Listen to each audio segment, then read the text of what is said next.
Hello everyone, welcome to today's video. So today what I'm going to be doing is I'm going to be reading chapter 1 of a book called Walk to Moons. Now I've never read this book before, so it's going to be a surprise for you guys and me. So let's just get into it. I've never read this book, and literally we just got this today. This is for school. As you can see, I am book number 9, and guess what? There's 44 chapters. We're reading chapter 1 called Face at the Window. It goes from page 1 to page 4. It's not that long, but for me it's pretty long because I'm slow reading. So let's just read A Face at the Window. Gramps says that I am a country girl at heart, and that is true.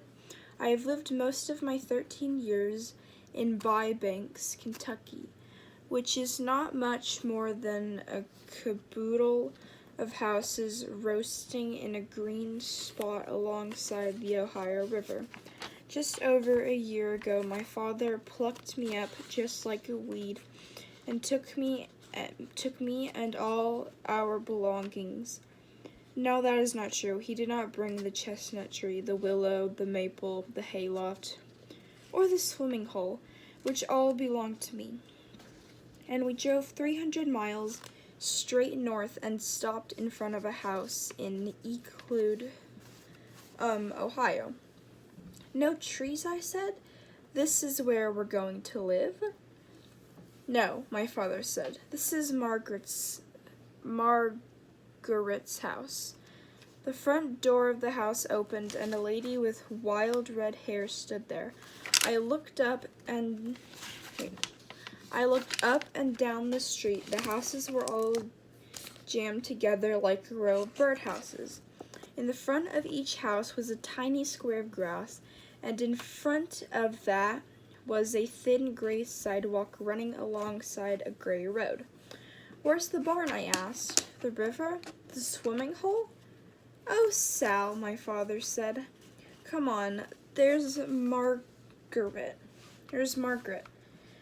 He waved to the lady at the door. We have to go back. I forgot something. The lady with the wild red hair opened the door and came out onto the porch. In the back of my closet, I said. Under the floorboards, I put something there, and I've got to have it. Don't be a goose. Come on. Come and see Margaret. I did not want to see Margaret. I stood there looking around, and that's when I saw the face pressed up against an upstairs window next door. It was a round girl's face, and it looked afraid. I didn't know it then, but that face belonged to Phoebe Winterbottom, a weird last name, a girl who had a powerful imagination who would become my friend and who would have many peculiar things happen to her.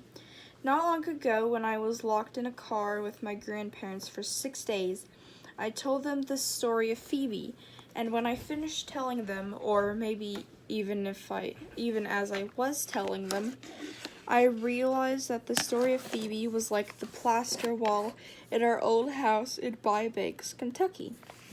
My father started chipping away at a plaster wall in the living room of our house in Banks, shortly after my mother left us one April morning.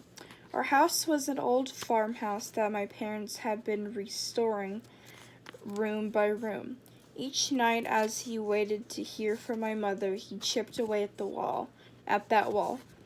On the night that we got the bad news that she was not returning, he pounded and pounded on that wall with a chisel and a hammer. At 2 o'clock in the morning, he came up to my room. I was not asleep. He led me downstairs and showed me what he had found. Hidden behind the wall was a brick fireplace. The reason that Phoebe's story reminds me of that plaster wall and the hidden fireplace is that beneath Phoebe's story was another one, mine. So, that was chapter 1 of Walk to Moons by Sharon Creech, I think. So, that was chapter 1. I'll see you guys in the next video. Maybe next video will be chapter 2. I don't really know how long chapter 2 is. Oh, it's just page 4 to 10. That's not that bad. Okay. I will see you guys in the next video. Bye!